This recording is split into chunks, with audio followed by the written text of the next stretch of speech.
A herdeira do esquecimento, o funeral e o checkmate. Dizem que o som da terra batendo em um caixão é o mais dilacerante do mundo. Mas, para Adriana Valente, a verdadeira devastação não veio da sepultura. Veio do homem que estava ao seu lado. Às 2h, ela enterrou sua mãe. Às 2h05, seu marido lhe entregou um envelope que destruiria sua vida. Ele a deixou ali, grávida, arruinada e sozinha, sob a chuva. Mas o que ele não sabia era que a humilde mulher naquele caixão acabara de deixar para Adriana uma herança secreta avaliada em 500 milhões de euros, e quando ele descobrir, será tarde demais para a misericórdia. Esta é a história da traição definitiva e da vingança mais satisfatória que você já ouvirá. Se você está cansado de ver pessoas boas perderem, dê like e fique até o fim. 1. A traição no cemitério. A chuva sobre o cemitério da Consolação em São Paulo não era uma garoa, era um castigo. Caía em lâminas geladas, transformando o montículo fresco de terra sobre o túmulo de Marília Guimarães em uma lama espessa. Adriana Valente tremia sob um guarda-chuva preto frágil. Seus sapatos, mocassins velhos que já viram dias melhores, afundavam na grama molhada. Ela estava grávida de 6 meses e o peso de sua barriga parecia mais pesado hoje, como se sua filha, ainda não nascida, pudesse sentir a dor que irradiava de seu corpo. Já terminamos? A voz ao lado dela era cortante, impaciente e desprovida de qualquer calor. Márcio Serra verificou o seu Rolex Submariner pela 3ª vez em 5 minutos. Ele mudou seu peso, tentando manter a lama longe de seus loafers de couro italiano. Márcio, por favor. Adriana sussurrou, sua voz falhando. Não faz nem 10 minutos que o padre se foi. Eu só... Preciso de um momento com a mamãe. Márcio suspirou, uma exalação teatral e barulhenta que ficou branca no ar frio. Adriana, olhe em volta. Não há ninguém, apenas nós e o coveiro esperando que a gente vá embora para que ele possa terminar o trabalho. Sua mãe se foi. Ficar aqui pegando uma pneumonia não vai trazê-la de volta. Adriana olhou para a simples cruz de madeira. Ela ainda não podia pagar por uma lápide. Sua mãe, Marília, havia morrido de um derrame repentino, deixando para trás um pequeno apartamento desordenado e uma montanha de contas médicas não pagas. Ou era o que Adriana pensava. Marília tinha sido excêntrica, vivia modestamente, muitas vezes vestia roupas de segunda mão e recortava cupons. Márcio sempre a desprezara. Ele a chamava de sanguessuga e fardo. Eu só quero dizer adeus, Adriana soluçou baixinho. Você já o fez, Márcio retrucou. Ele se virou completamente para ela, seu rosto duro. Ele era um homem bonito, mandíbula afiada, olhos azuis penetrantes, o tipo de rosto que fechava negócios em salas de reuniões.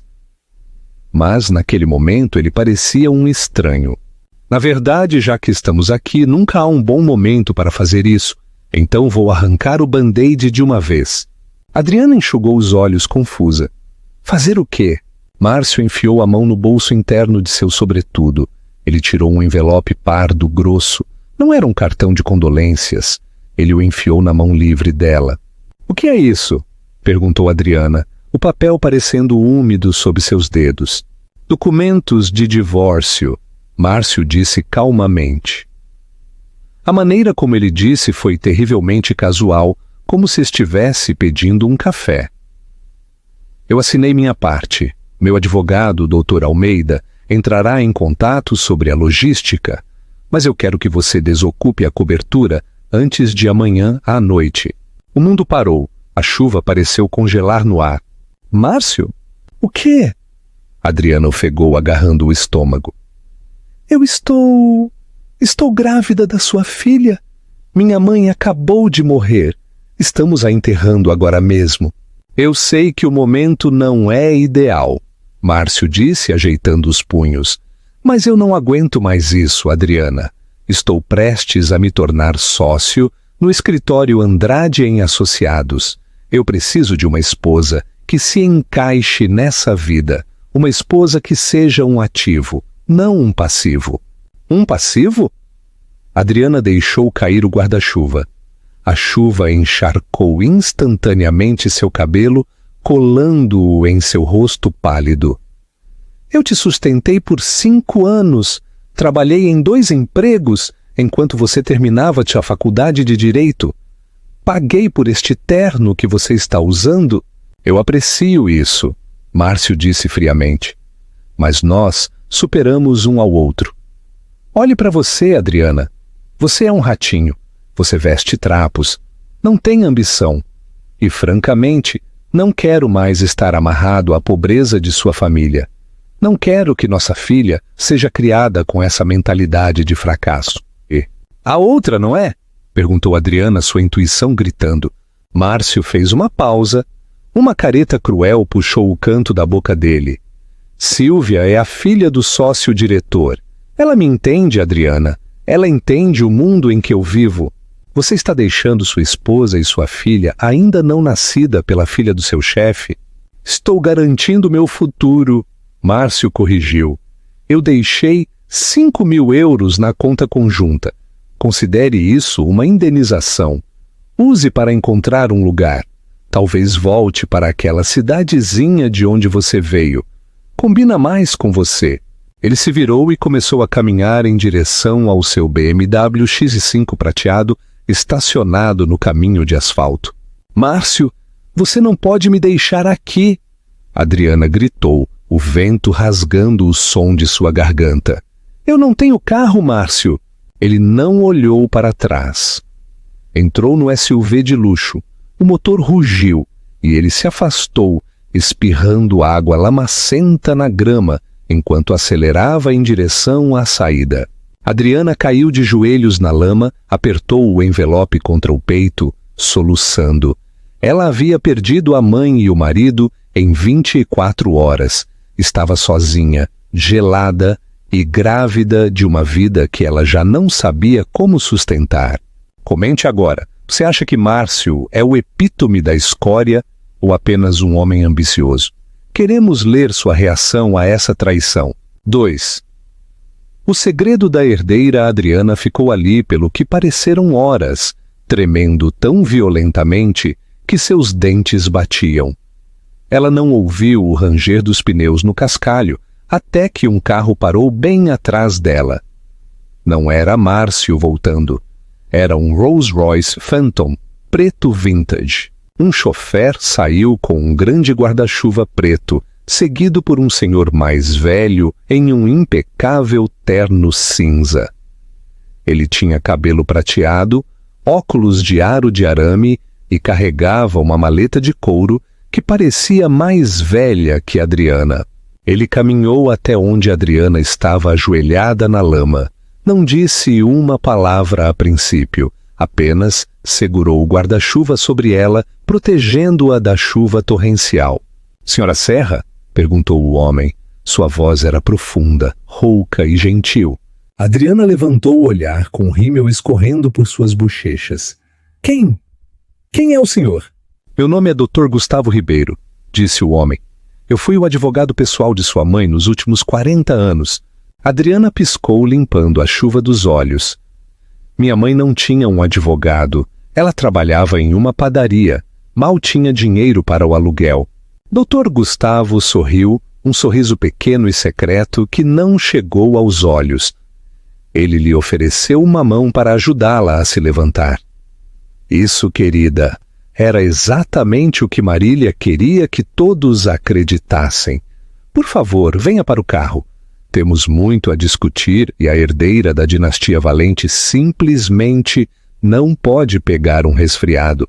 O interior do Rolls-Royce cheirava a couro velho e uísque caro. O aquecedor estava ligado, envolvendo Adriana em um casulo de calor. Dr. Gustavo, eu não entendo. Isso é um erro? Minha mãe, ela recortava cupons. Comemos macarrão com manteiga por semanas quando a conta de luz estava muito alta. Por que o senhor tem um Rolls Royce? Dr. Gustavo suspirou, olhando pela janela enquanto o carro deslizava suavemente em direção ao centro de São Paulo. Marília Guimarães era uma mulher de disciplina extrema. Adriana, você sabe o que seu avô fazia? Ele era agricultor, não era? No interior de Minas Gerais? Ele foi, Dr. Gustavo assentiu, mas em 1974 ele encontrou petróleo, muito, e então ele investiu esse dinheiro em uma pequena startup de tecnologia no Vale do Silício, na qual ninguém acreditava. Marília herdou tudo quando tinha 20 anos. Adriana olhou para ele fixamente. Por causa do seu pai, Dr. Gustavo disse baixinho. Seu pai se casou com Marília por causa do dinheiro dela. Gastou milhões em 3 anos. Ele a traiu e quase faliu o patrimônio antes de morrer naquele acidente. Marília estava aterrorizada de que você crescesse como ele, ou que atraísse homens que só quisessem sua riqueza. Adriana sentiu um nó na garganta. Pensou em Márcio. Não posso ficar preso a um barco que está afundando. Ela queria que você encontrasse um homem que a amasse por você, Adriana, não pelo nome Valente. Ela queria que você aprendesse o valor do dinheiro, do trabalho duro, da bondade. Dr. Gustavo fez uma pausa. Ela estava observando seu marido muito de perto, sabia? Ela sabia? Adriana sussurrou. Ela sabia que ele era mau? Ela o investigou há 3 anos. Dr. Gustavo revelou. Ela sabia das dívidas de jogo dele no cassino da Avenida Europa, sabia de sua ambição e suspeitava da infidelidade muito antes de você. Ela estava esperando que você visse. Adriana olhou para o envelope lamacento que ainda segurava na mão. Eu vi hoje. Ele se divorciou de mim no túmulo da minha mãe? O rosto de Dr. Gustavo escureceu. Um brilho de raiva genuína cruzou suas feições. Ele fez o quê? Ele me deixou, disse Adriana com a voz vazia. Disse que eu era um passivo. Disse que eu estava afundada na pobreza e que ele precisava de alguém com status. Dr. Gustavo olhou para ela fixamente por um longo momento. E então, surpreendentemente, soltou uma risada baixa e seca. Não foi uma risada de diversão. Foi a risada de um general a quem acabavam de entregar os planos de batalha do inimigo. Status! Dr. Gustavo repetiu, saboreando a palavra como vinho azedo. O Sr. Serra é um sócio júnior em um escritório de advocacia que fatura por hora. Ele acha que isso é status. Dr. Gustavo colocou sua maleta sobre o colo e abriu os fechos dourados. Ele tirou um documento grosso encadernado em veludo azul. Marília Guimarães deixou tudo para você. A carteira inclui direitos de mineração no Brasil, uma participação de controle em uma farmacêutica em Zurique, imóveis em Londres, Tóquio e São Paulo e um fundo fiduciário líquido. Adriana sentiu-se tonta. Quanto? Quanto vale? Dr. Gustavo olhou diretamente nos olhos dela.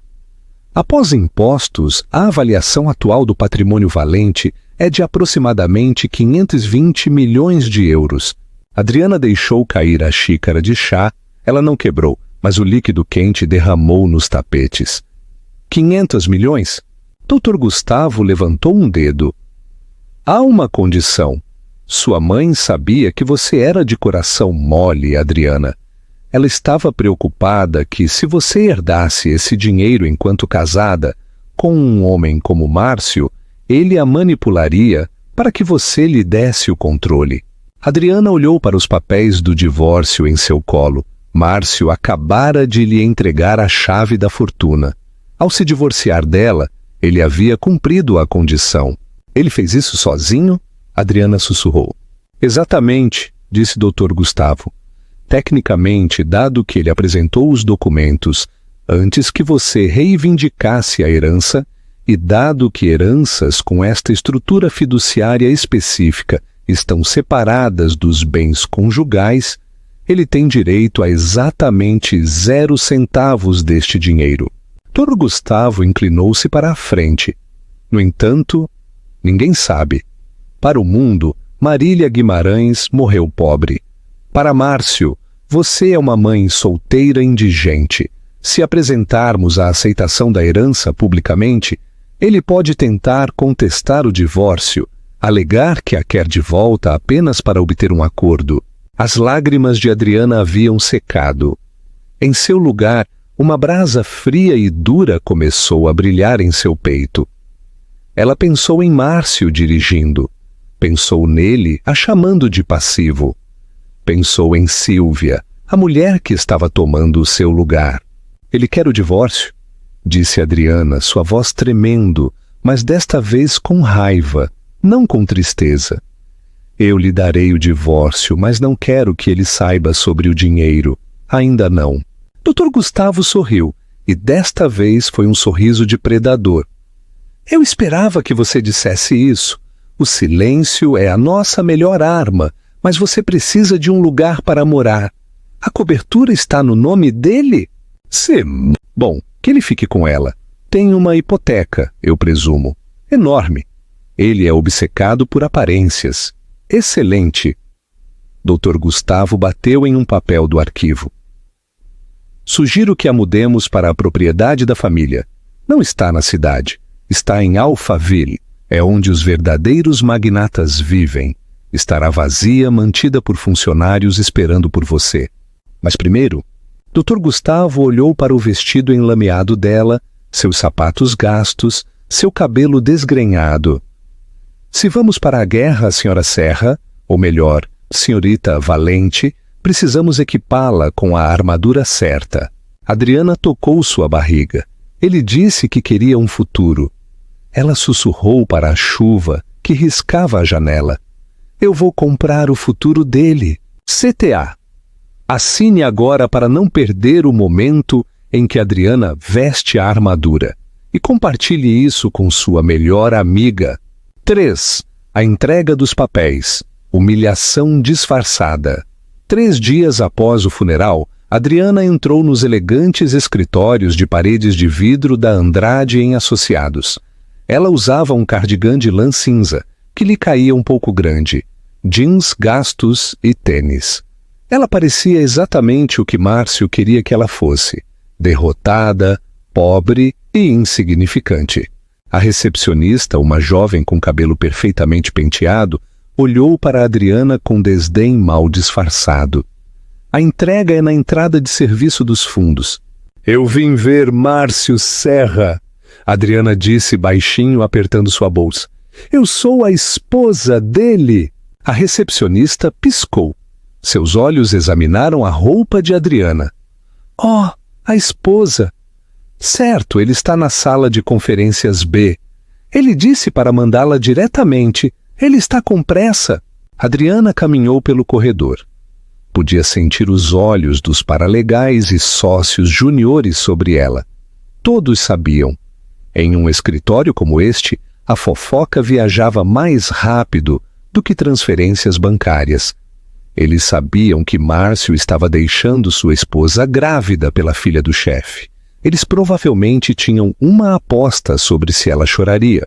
Ela empurrou a pesada porta de carvalho. Márcio estava sentado na cabeceira de uma longa mesa de mogno. Ao lado dele, sentado, estava um homem que parecia um bulldog de terno, Dr. Almeida, seu advogado de divórcio. E sentada no canto, olhando para o telefone, estava Sílvia. Sílvia era loira, bonita e usava um vestido que custava mais do que o antigo salário anual de Adriana. Quando Adriana entrou, Sílvia nem se levantou. Apenas sorriu com arrogância. Você está atrasada, Márcio disse sem levantar os olhos de seus papéis. Tem um almoço a 1 hora.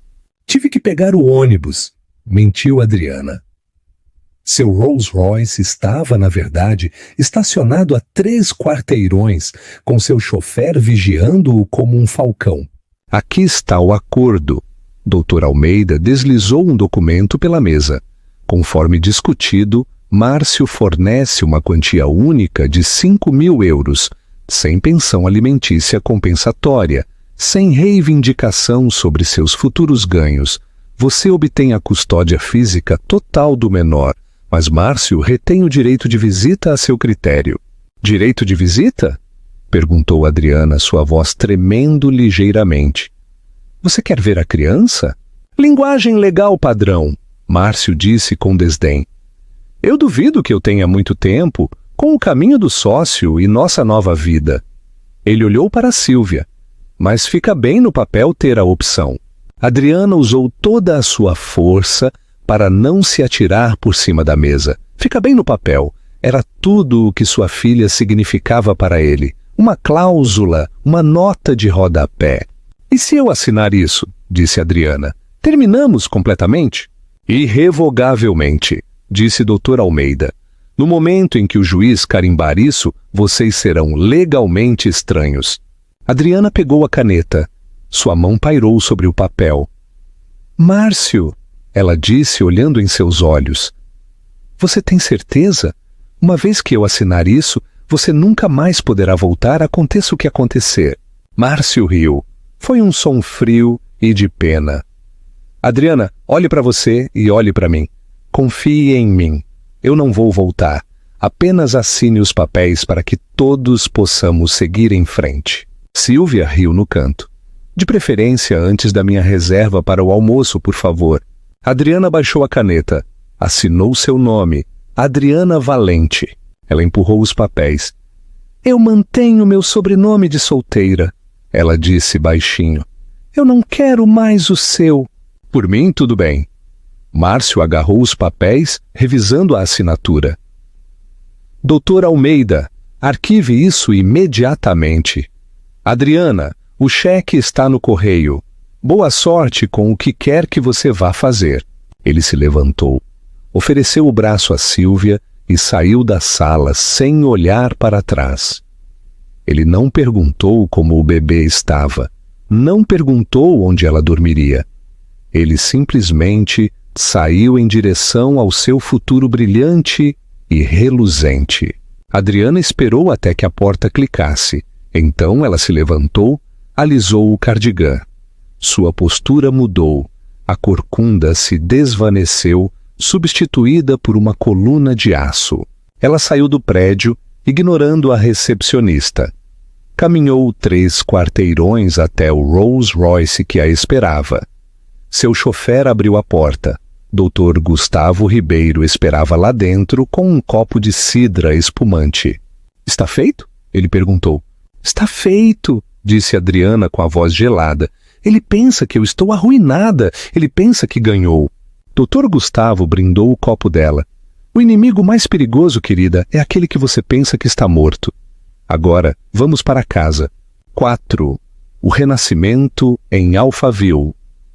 O carro saiu da cidade, cruzando a ponte estaiada em direção a Alphaville. Eles passaram por portões de ferro e ouro, calçadas ocultas por cedros maciços. Finalmente, eles viraram em uma entrada que parecia se estender por quilômetros. A Fazenda Valente não era uma casa.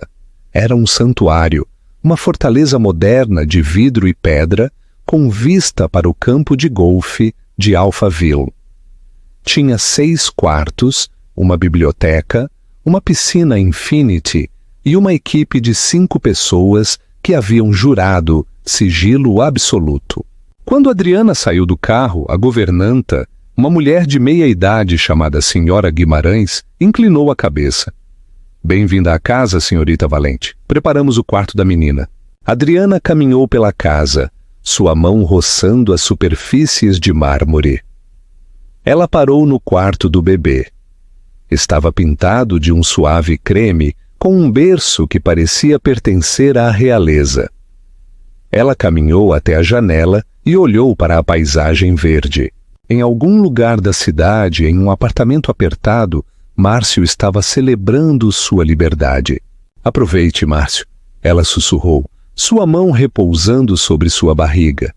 Aproveite sua pequena vitória, porque quando eu terminar com você, você nem sequer terá um nome para assinar. 5. O ato final. O Centro Pediátrico Valente Vidal. 6 meses depois, a trama de Aurelius, a traição de Márcio ao seu próprio chefe e sua queda em desgraça, a revelação no gala do Copacabana Palace e a perda de tudo, incluindo sua amante Sílvia, transcorrem tal qual na história original, mas com nomes e locais brasileiros, levando ao encontro final na clínica pediátrica. A história chega ao momento em que Márcio, um ano depois, vê a placa do novo hospital. Centro Pediátrico Valente Vidal. O nome ressoou em sua cabeça como um sino de igreja. Vidal. Ela havia mantido o sobrenome dele, o último vestígio de sua vida. Por que Adriana nomearia um prédio de 100 milhões de euros Vidal? Ele se perguntou. Ele a havia destruído. Ele não pensou, apenas reagiu. Ele rasgou o corta-vento azul e o jogou no lixo. Tinha que ir para a clínica. Márcio chega ao evento encharcado, procurando por Adriana. Ele a vê sair da limusine. Adriana saiu. Ela não estava sozinha. Pela mão segurava uma menina, Vitória. Adriana! Márcio gritou. Sua voz estava rouca. Adriana parou. Ela simplesmente fez uma pausa, sua mão apertando protetoramente o ombro de Vitória. Ela se virou lentamente. O silêncio que pairou sobre a entrada foi pesado. Eu vi a placa. Valente Vidal. Márcio ofegou. A água escorria de seu nariz. Você manteve meu nome? Adriana olhou para ele. Sua expressão era ilegível. Não havia ódio. Eu não mantive o nome por você, Márcio. Adriana disse baixinho. Sua voz era tranquila. Eu o mantive porque ele pertence a ela. Ela olhou para Vitória. Ela é uma Vidal? É o direito de nascimento dela. Você lhe deu esse nome e depois não lhe deu mais nada. Eu posso mudar isso, Márcio implorou, estendendo uma mão trêmula. Eu mudei, Adriana. Olhe para mim. Eu perdi tudo. Estou trabalhando em uma loja de autopeças. Por favor, apenas me deixe vê-la. Deixe-me ser pai.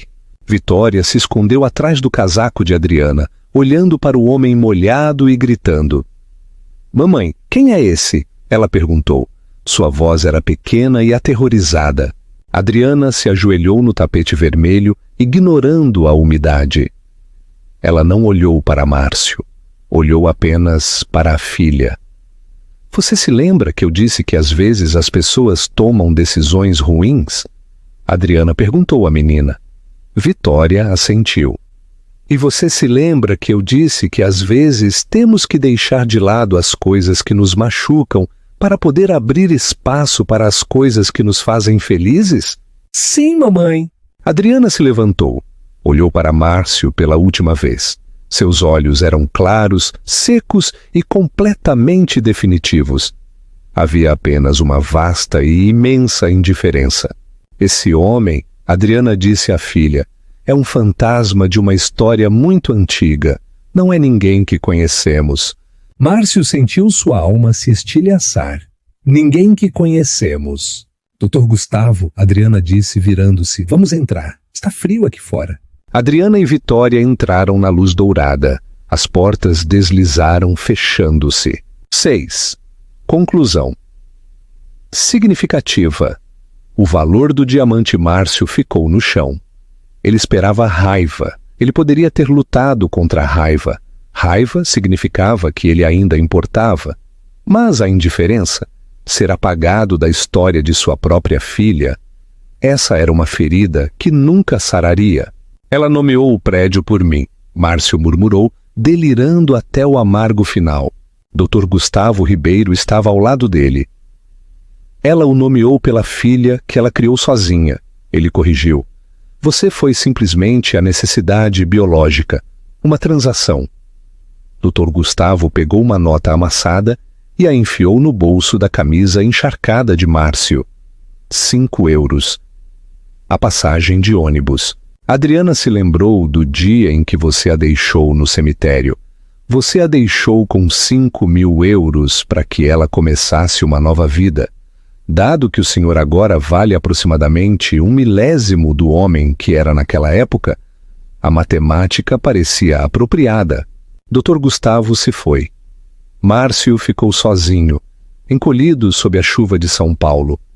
Ele pensou que podia descartar um ser humano como lixo porque ela não se encaixava em sua estética, apenas para descobrir que ela tinha as chaves do mesmo reino em que ele estava desesperado para entrar. Ele passou a vida perseguindo o ouro, mas em sua ganância, ele jogou fora o diamante. E essa é a trágica e satisfatória realidade do karma. O diamante não estava no pescoço, estava no avental. O que você acha? Márcio merecia ser completamente excluído da vida de sua filha?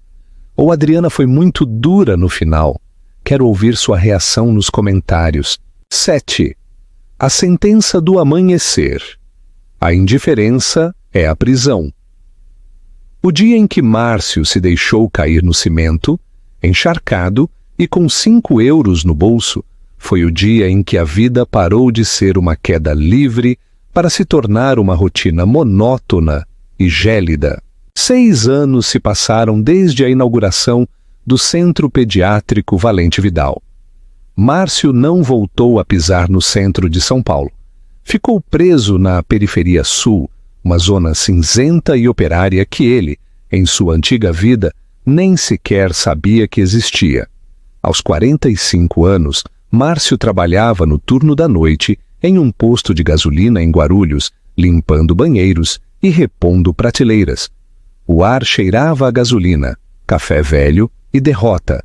O brilho predador de seus olhos azuis havia sido substituído por uma fadiga crônica e um ressentimento silencioso. O homem que sonhava com o cargo de vice-presidente agora tremia diante da voz de seu supervisor, um imigrante de 20 e poucos anos que lhe pagava o salário mínimo. Sua rotina era sempre a mesma: trabalhar das 22h às 6h, beber um café puro e voltar para seu quarto alugado sem aquecimento. O único luxo que lhe restava era o jornal de economia de segunda-feira que ele pegava na lixeira de reciclagem de um escritório próximo. Ele não o lia por ambição, mas pela mórbida necessidade de ver o nome que lhe lembrava o que havia perdido. E o nome estava em toda parte: Grupo Valente. Adquire ações da Petrobras. A manchete na primeira página mostrava a Adriana sorrindo ao lado do presidente da Bolsa de Valores de São Paulo, Silvia Valente, ícone global. Uma revista de moda a mostrava em uma sessão de fotos no convés de seu iate, em um biquíni simples e o colar Estrela do Sul. Ela não era apenas rica, era um símbolo global de integridade e empoderamento. Cada sucesso dela era um prego no caixão de Márcio. Pergunta para reflexão. Se você pudesse dar um conselho a Márcio neste momento, qual seria? Você diria para ele lutar ou aceitar seu destino? Queremos ler você. O último engano. Uma noite, enquanto limpava a seção de doces, Márcio encontrou uma manchete que o fez tropeçar. Marília Guimarães. O legado da filantropa esquecida. O artigo detalhava como a mãe de Adriana, a humilde Marília, havia sido a fundadora secreta e a maior acionista silenciosa de uma das maiores empresas de energias renováveis do Brasil, vendida postumamente ao Grupo Valente. O artigo concluía com uma frase que perfurou sua alma. A senhora Guimarães sempre acreditou que a verdadeira fortuna é invisível, reservada para quem valoriza o amor acima do ouro. Márcio deixou cair o jornal. A mãe dela não era apenas rica. A mãe de Adriana era 1000 vezes mais rica do que ele. Ela não havia sido apenas um passivo, havia sido o coringa que definia o jogo. Naquele instante, Márcio não sentiu vergonha ou arrependimento, mas uma raiva fria e renovada. Não pelo que havia feito, mas pelo que havia perdido. Ela me roubou meu direito. Sua mente, distorcida por 6 anos de solidão, encontrou uma nova lógica. Se Adriana era tão poderosa, com certeza também era solitária. O dinheiro a havia mudado. Talvez ela sentisse falta dele, de um pai, de uma família. Com uma determinação que ele não sentia desde seus dias como advogado, Márcio foi até o balcão. Eu preciso de 1 hora de folga, ele exigiu de seu supervisor. Você está no meio do seu turno, Serra. O jovem replicou com desdém. Márcio tirou os 5 euros que Dr. Gustavo lhe havia dado, a nota amassada que guardava como um amuleto. Jogou 2 euros no balcão. O que sobrar é sua gorjeta. O santuário e o mendigo. Márcio pegou o metrô pela primeira vez em anos, viajando para o norte, em direção ao luxo. Desceu na estação de Alphaville, sentindo um arrepio que não era apenas pelo frio. O ar aqui era diferente, mais limpo, mais caro. Ele caminhou até a Fazenda Valente. A mansão era uma obra-prima de vidro e pedra. Parecia menos uma casa e mais um santuário, cercada por segurança de alta tecnologia invisível. Ele parou em frente ao portão de ferro forjado de que se lembrava. Tocou o interfone. Sim? Uma voz profissional perguntou. Diga à senhorita Valente que Márcio veio. Preciso falar com ela sobre Vitória. O silêncio do intercomunicador durou quase 1 minuto.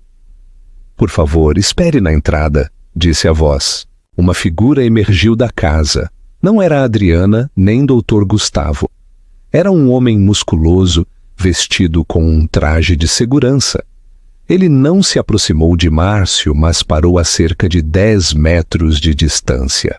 Em seguida, um carro saiu da garagem, um Mercedes-Benz Classe S blindado. Parou no portão, a janela traseira baixou e lá estava a Adriana. Ela parecia radiante, embora sua expressão fosse de pura aborrecimento. O tempo não apenas a havia melhorado, a havia polido até transformá-la em uma arma. Márcio, disse Adriana, sua voz tão plana e sem emoção, como se estivesse lendo a placa de um carro. Adriana! Márcio cambaleou em direção à janela. Eu vim por Vitória. Eu vi a notícia da sua mãe. Sinto muito por tudo. Eu mudei. Eu paguei pelos meus erros. Eu sei que ela precisa de um pai. Você não pode negar isso a ela. A segurança de Adriana era palpável. No banco da frente, ele podia ver Vitória, de 11 anos, folheando uma revista. A menina nem sequer levantou o olhar. Não, disse Adriana. Ou o quê? Perguntou Márcio desesperado. Eu não vou falar sobre Vitória com você. Adriana respondeu calmamente. E não, você não mudou. Você envelheceu, o que é diferente. Márcio sentiu como se uma mão invisível o agarrasse pelo pescoço. E a justiça? E a moralidade? Você me arruinou? A culpa é sua por tudo. Você me deixou sem nada. Adriana riu, um som breve e baixo. Márcio, eu não te arruinei. Eu te defini. Eu não te deixei sem nada.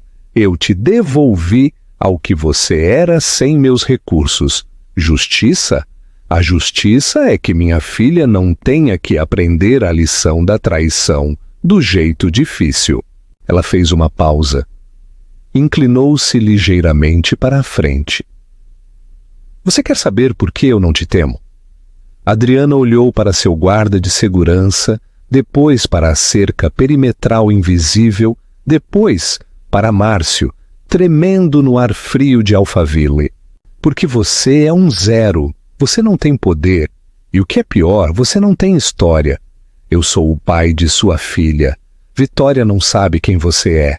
A história dela é que o pai dela é um herói em um livro de fantasia que ela nunca conheceu. Eu sou a única narradora da vida dela, e você não existe nela. Adriana fez um sinal para sua segurança. Agora eu tenho um jantar com o embaixador, e não quero que minha filha me veja perder tempo com barulho. Espere! Márcio agarrou a borda da janela, seu último apelo. Não há nada? Um emprego? Um cargo de zelador? Não me deixe apodrecer. Adriana olhou para a mão suja de Márcio no carro blindado, inabalável. Você já tem um emprego, ela disse, com uma voz que era a calma após a tempestade. E você está ganhando o que você vale. Agora vá embora. Da próxima vez a segurança o tratará como um invasor. O motorista acelerou suavemente o motor, forçando Márcio a soltar a janela.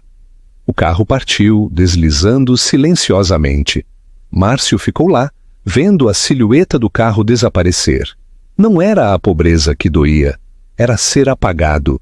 Ele não era um vilão na vida dela. Ele era uma nota de rodapé, uma errata. A lição final e a condenação. Márcio retornou ao posto de gasolina. Colocou seu avental e terminou seu turno, esfregando o óleo e os restos de café. Enquanto a luz do amanhecer se infiltrava pelas janelas, Márcio pegou o jornal que havia jogado fora e o abriu. Na primeira página, a foto de Adriana e o embaixador. E abaixo, um pequeno artigo sobre uma nova lei de ética nos negócios, proposta pelo Grupo Valente, que tornaria a apropriação indébita corporativa um crime criminal mais grave. Uma lei que afetaria diretamente seus antigos colegas. Márcio percebeu a verdade final. A vingança de Adriana não era sobre o dinheiro dele, era sobre integridade. Ela havia usado a traição dele como base de um império que elevava o padrão ético nos negócios, punindo silenciosamente todos os homens como ele. Ele sentou no chão, com as costas apoiadas em uma pilha de latas de óleo. Abriu o punho e olhou para os 5 euros amassados que Dr. Gustavo havia lhe dado. O dinheiro, afinal, não era o castigo. O castigo era a compreensão de que o amor incondicional e a lealdade que ele descartou valiam 500 milhões de euros. E ele se vendeu por uma miséria. Ele havia ficado sem nada porque, no final, ele nunca teve valor. Ele era o passivo que o mundo, sob a direção da rainha, havia decidido descartar. 8. A sentença do amanhecer. Márcio permaneceu sentado no chão frio do posto de gasolina, o cheiro de desinfetante industrial picando seu nariz. O sol ainda não havia nascido e a luz azul acinzentada do amanhecer paulistano começava a se filtrar pelo horizonte. Ele abriu a nota de 5 euros e olhou para ela. Não era mais uma simples nota. Era uma moeda comemorativa de seu fracasso, o troco exato deixado pelo homem mais poderoso da capital. 5 euros para o homem que havia rejeitado 500 milhões. Tentou encontrar um vestígio de ódio. Se pudesse odiar Adriana, poderia continuar lutando. Mas o ódio havia se esgotado, consumido pela indiferença que ela lhe havia demonstrado. A indiferença é o vazio. E Márcio estava experimentando o vazio absoluto. Ele se levantou. Suas articulações estalaram. Pegou um balde e um esfregão. Seu turno havia terminado, mas a sujeira da noite não. Enquanto esfregava o chão escorregadio perto das bombas, viu um Rolls-Royce Phantom preto parar. O chofer, com luvas brancas imaculadas, saiu e abriu a porta traseira. Um homem saiu do carro. Era Dr. Gustavo Ribeiro, o advogado agora envelhecido, mas no mesmo terno, sob medida. Dr. Gustavo não olhou para ele, mas para o relógio em seu pulso. Ele tinha vindo para encher o tanque do veículo antes de uma longa viagem. Márcio, incapaz de resistir à necessidade de um último confronto, largou o esfregão e se aproximou do carro. Dr. Gustavo, Márcio disse a voz áspera e quebrada. O Rolls Royce ainda é um clássico. Dr. Gustavo levantou o olhar e pela primeira vez seu olhar foi intencional, embora breve. Senhor Serra, disse Dr. Gustavo calmamente, com aquele tom de barítono que lembrava as salas de reuniões.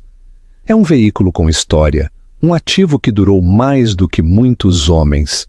Diga-me a verdade, Márcio implorou. Ela se arrependeu de ter me deixado? Ela sentiu minha falta? Ela disse à Vitória que eu sou o pai dela? Dr. Gustavo permaneceu em silêncio até que a bomba de gasolina clicasse. Então ele se virou para Márcio, encurtando a distância. Eu lhe direi a verdade que ela me confiou, Sr. Serra, disse o advogado. Sua voz baixou a um sussurro profissional. Quando a senhorita Valente o encontrou no hospital, o último vestígio de dor que ela sentia pela traição desapareceu. Ela percebeu que, se o senhor soubesse do dinheiro de Marília, teria ficado e ela teria vivido uma mentira dourada, amarrada a um parasita para toda a vida. Ah, eu teria sido um bom marido.